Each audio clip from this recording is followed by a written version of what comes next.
தன்னுடைய முதுகுல குத்தின துரோகிக்கு கூட ஒரு நாளும் கெட்டது நினைக்காத. தனக்கு தப்பு செஞ்சவங்களாவே இருந்தாலும், அவங்க முன்னாடி வந்து மன்னிச்சிடுங்கன்னு ஒரு வார்த்தை கேட்டா, தன்னுடைய உயிரையும் குடுக்க தயாரா இருப்பாங்க. இதனாலவே நெறைய துரோகிகள் திரும்ப திரும்ப மகர ராசிய ஏமாத்திக்கிட்டே இருப்பாங்க. இருந்தாலும் கடவுள் உங்களுக்கு நல்லது பண்ணட்டுங்க அப்படின்னு மனசளவுல தன்னுடைய அடி மனசுல இருந்து, ஆழ் மனசுல இருந்து கடவுள்கிட்ட வேண்டி தான் இவங்க கிட்ட இருந்து ஒரு வார்த்தை வெளிய வரும். இப்போ ஒண்ணு சொல்றேங்க. மகர ராசிக்காரங்க கிட்ட யாராச்சும் ஒருத்தங்க வாழ்த்து வாங்கிட்டீங்கன்னு வச்சுக்கோங்க, வாழ்க்கை சிறப்பா இருக்கும். ஆனா மகர ராசி என்னைக்கும் துரோகம் பண்ணி நீங்க வாழணும்னு நினைக்காதீங்க. பாவங்க அவங்க. ஒரு குழந்தை மனம் கொண்டவங்க. குழந்தை கூட தன்னுடைய பிடிக்காத விஷயத்துக்கு எதிர்ப்பு தெரிவிக்கும். ஆனா அத கூட இவங்களுக்கு வந்து வெளிப்படுத்த மாட்டாங்க. மகரத்த பொறுத்தவரைக்கும் இவங்க குணநலங்கள் இப்படிதான். தாட் பூட்ன்னு பேசுவாங்களே தவிர்த்து மனசளவுல எதுவுமே இவங்களுக்கு நிக்காது. நீங்க செஞ்ச தப்ப கூட இவங்க மறந்துருவாங்க. நீங்களா ஞாபகப்படுத்தினா கூட, "அட பரவாயில்லைங்க விடுங்க." இப்படிதான் இருப்பாங்க. இப்படிப்பட்ட சுயநலமற்ற, பொதுநலமா வாழக்கூடிய மகரத்திற்கு, இந்த தலைப்பு பார்த்த உடனே மகர ராசிக்காரங்க யோசிப்பாங்க. யாரு நாங்களா? சிங்கம் மாதிரி சிம்மாசனத்துல அமர போறோங்களா? 10 விஷயம் எங்களுக்கு குரு பகவானுடைய வக்ரகதியினால நல்லது நடக்க போகுதா? அப்படின்னு யோசிப்பீங்க. கண்டிப்பா நல்லது நடக்க போகுது. ஏன்னா குரு பகவானுடைய பெயர்ச்சி அப்படிங்கிறது உங்களுக்கு சாதகமா இல்ல. அதனால குரு பகவானுடைய வக்ரகதி அப்படிங்கிறது உங்களுக்கு சாதகமா இருக்கு. 10 விஷயம் நிச்சயமா நடக்க போகுது. அந்த 10 விஷயம் உங்களுக்கு பக்காவா இருக்கிறதுனால தான், அக்டோபர் 9ஆம் தேதியில இருந்து சிம்மாசனத்துல அமர போறீங்க. சிம்மாசனத்துல அமர போறீங்கன்னு நான் சொன்னா, உங்களுக்கு எந்த அளவுக்கு யோகமான காலகட்டம் அப்படிங்கிறத புரிஞ்சுக்கோங்க. இப்ப சிம்பிளா சொல்லணும்னாக்கா, குரு பகவானுடைய வக்ரகதி அப்படிங்கிறது மகர ராசிக்கு மாற்றத்தை தருது. இப்போ ரிஷப ராசியில பயணம் பண்ணக்கூடிய இந்த குரு பகவான் முன்னாடி நோக்கி நகரும். அது குரு பெயர்ச்சின்னு சொல்லுவோம். இவர் வந்து என்ன பண்றாரு? பின்னோக்கி ரிஷப ராசியிலேயே கார்த்திகை மற்றும் ரோகிணி நட்சத்திரத்துக்கு மாற்றமாகுறாரு. இதன் காரணமா அக்டோபர் மாதம் 9ஆம் தேதியிலிருந்து அடுத்து 2025ல பிப்ரவரி 4ஆம் தேதி வரைக்கும், அதாவது கிட்டத்தட்ட 4 மாத காலம் மகர ராசிக்காரங்க சந்தோஷமா இருக்க போறீங்க. எல்லா விதங்களையும் நல்லது நடக்க போகுது. நல்ல காலம் பிறந்துச்சுன்னு வச்சுக்கோங்களேன். குரு பார்க்க கோடி நன்மை, குரு பார்த்தால் கோடி பாவங்களும் விலகி போகும். இதுதாங்க நாங்க ஜோசியத்துல பேசக்கூடிய விஷயம். அப்படி குரு வந்துட்டு உட்காரக்கூடிய இடத்திற்கு ஒரு பலன். அவர் பார்வைப்படுறதுக்கு ஒரு பலன். அவருடைய நகர்வுக்கு தகுந்த மாரி ஒரு பலன் இருக்கு. ஸோ எல்லா விதங்களையும் சுபகிரகமாக வலம் வரக்கூடிய குரு பகவானுடைய வக்ரகதி அப்படிங்கிறது மகர ராசிக்கு உங்கள மேல தூக்கி வைக்கக்கூடிய காலகட்டம் அப்படின்னு நான் சொல்றேன். அது என்னென்ன அப்படிங்கிறது நம்ம லிஸ்ட் போட்டு பார்க்கலாமா? மகர ராசிய பொறுத்தவரைக்கும், ரொம்ப நாள் திருமணம் ஆயிடுச்சு. குழந்தை வரம் இல்ல. இல்ல ஆல்ரெடி ஒரு குழந்தை இருக்கு. 2வது குழந்தை, 3வது குழந்தைக்கு ரொம்ப நாளா பார்த்துக்கிட்டு இருக்கீங்க. இப்படிப்பட்டவங்களுக்கு கூட குழந்தை வரம் கிடைக்கும். ஆனா, அந்த குழந்தை வரம் கிடைக்கும்போது ரொம்ப ஜாக்கிரதையா இருக்கணும்.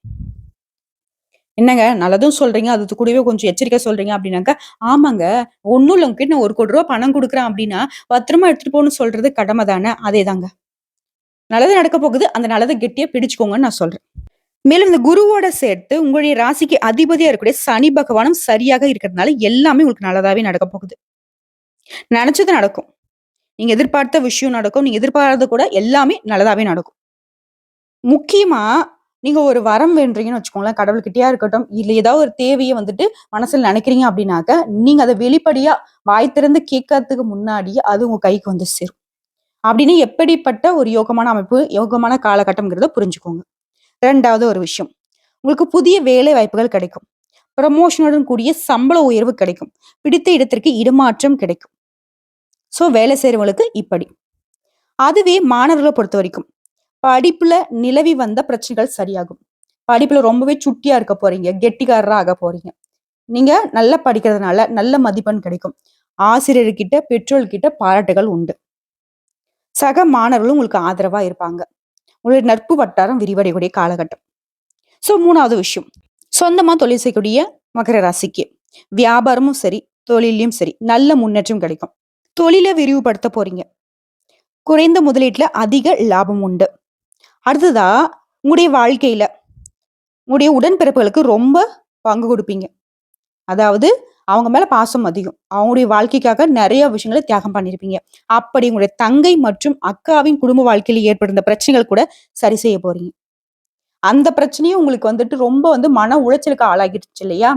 என்னடா இது அக்காவோட வாழ்க்கை இப்படி ஆயிடுச்சு, தங்கச்சியுடைய வாழ்க்கை இப்படி ஆயிடுச்சு அப்படின்னு சொல்லிட்டு, அவங்களுடைய வாழ்க்கை கூட பெண்களா இருந்தீங்கன்னாக்கா அண்ணாவோட வாழ்க்கை, தம்பியோட வாழ்க்கை அப்படின்னு சொல்லிட்டு உடன்பிறப்புடைய வாழ்க்கைய பத்தி கவலைப்பட்ட காலம் மாறப்போகுது. அவங்களுடைய வாழ்க்கையில இருக்கக்கூடிய பிரச்சனைகள் தன்னால சரியாக போகுது.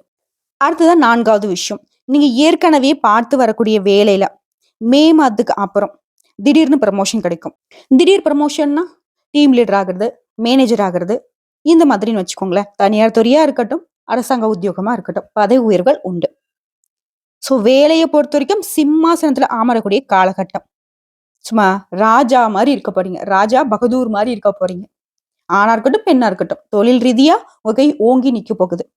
ஏன்னா, மகரத்த பொறுத்தவரைக்கும் தன்னுடைய உயர்வ மட்டும் பார்க்க மாட்டீங்க. நீங்க உயர்வு அடைஞ்சீங்க அப்டின்னாக்க, குடும்பமும் சரி, நட்பு வட்டாரமும் சரி, உங்ககிட்ட வேலை செய்யக்கூடிய ஆட்களுக்கும் சரி, நல்ல காலம்னு வச்சுக்கோங்களேன். ஒரு மரத்துக்கு தண்ணி ஊத்துனா, அந்த மரத்துல இருக்கக்கூடிய சின்ன சின்ன குருவிகள்ல இருந்து, அத நம்பி வாழக்கூடிய மனுஷங்க வரைக்கும் வாழ்க்கை நல்லா இருக்கும் இல்லையா? அதே மாரி தான். மகர ராசி நல்லா இருந்தீங்க அப்டின்னாக்க, நெறைய பேருடைய வாழ்க்கைக்கு வெளிச்சம் உண்டு. அடுத்ததா 5வது ஒரு விஷயம். பணத்த சேமிக்க முயற்சி பண்ணுங்க. பணம் தான் பல விதத்துல வருதே அப்படின்னு சொல்லிட்டு, கண்ட மேனிக்கு செலவு பண்ணாதீங்க. செலவுகள்ல கொஞ்சம் இறுக்கி பிடிச்சு பண்ணுங்க. ஆனா, உங்களுக்கு வரக்கூடிய செலவு எல்லாமே சுப செலவுல தான் இருக்கும். மகரம் எப்பவும் வந்துட்டு வீண் செலவு செய்ய மாட்டீங்க. இருந்தாலும் சொல்றேன். வீடு கட்டுறதுக்கான யோகமான அமைப்பு இருக்கு. ரொம்ப நாளா கனவு இருந்துச்சு இல்லையா? பழைய வீட்ட புதுப்பிக்கணும். புதுசா வந்துட்டு நிலம் வாங்கி வீடு கட்டணும். சொத்து சேர்க்க பண்ணணும்ன்ற ஆசை இருந்துச்சு இல்லையா? அந்த ஆசைகள் எல்லாமே நிறைவேற போகுது. அடுத்து 6வது. நிலத்துல ஏற்படுந்த நிலத்தகராறு. அண்ணன் தம்பி பிரச்சனை, அங்காளி பங்காளி பிரச்சனை, கோர்ட்டு கேஸ்ன்னு அலைஞ்சிட்டீங்க. சோ பூமி சம்பந்தப்பட்ட எல்லா பிரச்சனைகளுமே சரியாக போகுது. நீங்க கோர்ட்டு கேஸ்ன்னு அலைஞ்சிட்டு இருந்தா, கோர்ட்டு மூலியமாவும் உங்களுக்கு சாதகமான அமைப்பு இருக்கு. இல்ல மற்றவர்களால பஞ்சாயத்து மூலியமாவே அந்த சொத்து உங்கள வந்து சேரும்.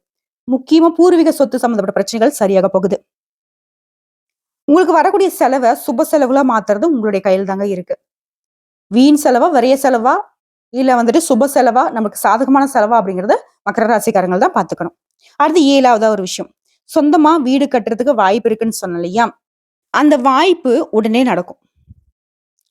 ரொம்ப நாளா கடன் பிரச்சனையில மாட்டிட்டு இருந்த மகர ராசிக்கு கடன் பிரச்சனைகள் தீரப்போகுது. மலையளவு கடனா இருந்தாலும் சரி, ஒத்த பைசா கடன் இல்லாம அந்த கடன கட்டி வெளிய வர போறீங்க. நிலம் வாங்குவீங்க. சொத்து சேர்க்க முன்னாடி சொன்ன மாரி தான் உண்டு. அரசு ரீதியா வேலைகள் எல்லாமே உங்களுக்கு சாதகமா இருக்கும். அரசாங்க வேலைக்கு காத்துக்கிட்டு இருக்கீங்களா? பரீட்சை எழுதிட்டு. அரசாங்க வேலை கூட உங்கள தேடி வரும். வேலை ரீதியா உங்களுக்கு வெற்றி மீது வெற்றி குவிந்துகிட்டே இருக்குங்க. நீங்க வந்து தேடி போக வேண்டிய அவசியமே கிடையாது. அடுத்து 8வது விஷயம். உடல் ஆரோக்கியத்த பொறுத்தவரைக்கும் தலைவலி பிரச்சனையில மாட்டிக்கிட்டு முழிச்சிட்டு இருந்தீங்க இல்லையா? எப்ப பார்த்தாலும் தலைவலி, தலைவலின்னு சொல்லிட்டு, அந்த தலைவலி பிரச்சனை குறையுங்க. முக்கியமா குழந்தைகளுக்கு வரன் தேடுறீங்க. மகர ராசிக்கு சேர்ந்தவங்க வரன் தேடுறீங்க அப்படின்னாக்கா, அதுல கொஞ்சம் ஜாக்கிரதையா இருக்கணும். அவங்க சொன்னாங்க, இவங்க சொன்னாங்க, அந்த நிலை இருக்கக்கூடாது. புரியுதுங்களா? முக்கியமா நம்ம குழந்தைகளுக்காக வரன் பார்க்கிறோம் அப்படின்னாக்கா, நம்ம களத்துல இறங்கி தான் தேடி பார்க்கணும். அடுத்து குடும்ப உறவுல இருந்த சிக்கல்கள் சரியாக போகுது. கணவன் மனைவி உறவுல இருந்த பிரச்சனைகள் சரியாக போகுது.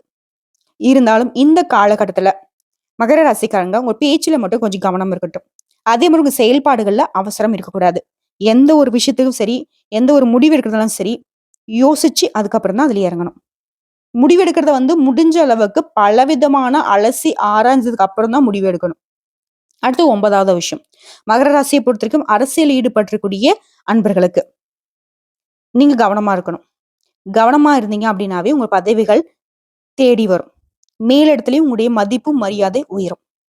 கவனக்குறைவா செயல்பட்டுட்டீங்க, தேவையில்லாத வாக்கு குடுத்துட்டீங்க, தேவையில்லாத வார்த்தைகள விட்டுட்டீங்க அப்படின்னா, இந்த பதவிகள் காலியாகறதுக்கு கூட வாய்ப்பு இருக்கு. என்னம்மா முன்னதான் பதவி தேடி வரும்ன்னு சொன்னேன். இப்ப இப்படி சொல்ற அப்படின்னாக்க, ஏங்க நல்ல காலத்துல தான் கவனமா இருக்கணும். நமக்கு தான் நேரம் நல்லா இருக்கு, காலம் நல்லா இருக்குன்னு சொல்லிட்டு தாட் போட்டுன்னு குதிச்சுட்டு கிடந்தா, ஒண்ணும் இல்ல. இப்போ வந்து எனக்கு எந்த விதத்துலயும் எனக்கு கண்டம் இல்ல. எல்லா விதத்துலயும் எனக்கு கிரக அமைப்பு நல்லா இருக்கு. எனக்கு நல்ல காலம்னு சொல்லிட்டு, நானே போய் ஆத்துல குதிச்சேன் எப்படிங்க? நீச்சல் தெரிஞ்சா பரவால்ல. நீச்சல் தெரியாட்டி நான் போய் ஆத்துல குதிச்சா, எனக்கு தான் கால நேரம் நல்லா இருக்கு அப்படின்னு சொல்லிட்டு குதிச்சா என்ன ஆகுவேன்? அடிச்சுட்டு போயிடுவேன் இல்லையா? சோ எப்பவுமே கவனம்ங்கிறது முக்கியம் இல்லையா? சோ அரசியல்ல இருக்கிறவங்க ரொம்ப கவனமா இருக்கணும். ஏன்னா பல விதமான சாதனை புரியக்கூடியவங்க நீங்க தான். ஆல்ரெடி பொறாம, பொச்சரிப்புல தான் உங்களுடைய வாழ்க்கை ஓடிக்கிட்டு இருக்கு. கூட இருக்கிறவங்க யாரும் நல்லவங்க இல்லங்கிறது உங்களுக்கே தெரியும். சோ அவங்க எப்ப நீங்க வந்து அசருவீங்க, உங்கள காலி பண்ணிடலான்னு பார்த்துட்டு இருக்காங்க. சோ அதனால தான் அரசியல்வாதிகள பொறுத்தவரைக்கும் கவனமா இருங்க. அடுத்து 10வது விஷயம். மகர ராசியை பொறுத்தவரைக்கும் 2வது, 3வது குழந்தைகளுக்கு வாய்ப்பு இருக்கு. குழந்தை பிறப்புல மட்டும் கொஞ்சம் வந்துட்டு கவனமா இருங்க. ஏன்னா, அதுல சிக்கல் வரதுக்கு வாய்ப்பு இருக்கு. குழந்தை வரம் அப்படிங்கிறது ரொம்ப என்ன சொல்றது? பெரிய விஷயம் இல்லையா? அதுல கவனமா தானே இருக்கணும். நான் முன்னாடி சொன்ன மாரி தான். கோடி ரூபாய் கையில நம்ம இருந்தாலும் அத பத்திரமா எடுத்துட்டு போனா தானே நம்ம பணக்காரங்க. நான் தான் என் கையில பணம் இருக்கு அப்படின்னு சொல்லிட்டு நான் பாட்டுக்கு பெப்பர் பேன்னு போனாக்கா போற போக்குல எவன் வேணா அடிச்சுட்டு போயிடுவான். ஸோ எங்கும் கவனம், எதிலும் கவனம். உங்கள பொறுத்தவரைக்கும் பரிகாரம் அப்படிங்கிறது, வடபழனி முருகன் கோயிலுக்கு சென்று வழிபாடு செய்ய நல்ல பலன்கள் அடுத்தடுத்து உங்கள தேடி வரும். முருகன் மட்டும் தான் இந்த காலகட்டத்துல உங்களுக்கு துணைங்க. குரு பகவானுக்கும் முருகப்பெருமானுக்கும் என்னங்க சம்மந்தம் அப்படின்னா, செவ்வாய்க்கிழமைகள் செவ்வரளி மாலை இட்டு முருகப்பெருமானை வழிபாடு செய்ய, வந்த கஷ்டங்களுக்கும் வரக்கூடிய கஷ்டங்களுக்கும் அவர் பொறுப்பேற்பார். வியாழக்கிழமைகள்ல குரு தட்சிணாமூர்த்தியும் குரு பகவானுக்கும் நல்லெண்ணெய் தீபம் ஏற்றி வழிபாடு செய்ய, நல்லதுக்கு மட்டுமே இவர் பொறுப்பேற்பார். சோ தடைகளுக்கு அவரு, நல்லதுக்கு இவரு.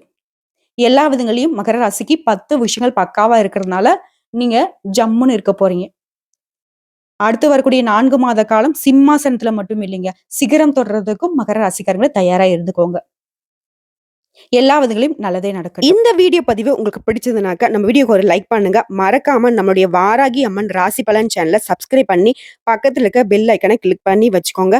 மேலும் பிடிச்சது அப்படின்னாக்கா ஃப்ரெண்ட்ஸ் அண்ட் ஃபேமிலிக்கு ஷேர் பண்ணுங்க. இதை தாண்டி ஏதாவது தகவல்கள் தேவைப்படுச்சுன்னா கமெண்ட் பாக்ஸ்ல பதிவிடுங்க. உடனடியாக பதில் தெரிவிக்கப்படும். நல்லதே நடக்கும்.